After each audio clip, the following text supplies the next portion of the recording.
out of the way, loosen the T-knob in the back. Make sure nothing's obstructing the jaw from sliding off. Slide that off. And then you're going to grab your wrenches. You got 3/4 and 3/8. So we're going to maneuver the spindle until we see the fitting for the 3/8.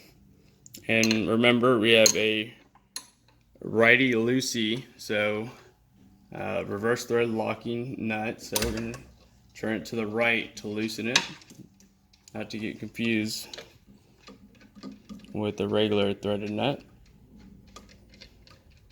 So you're going to take that nut all the way off.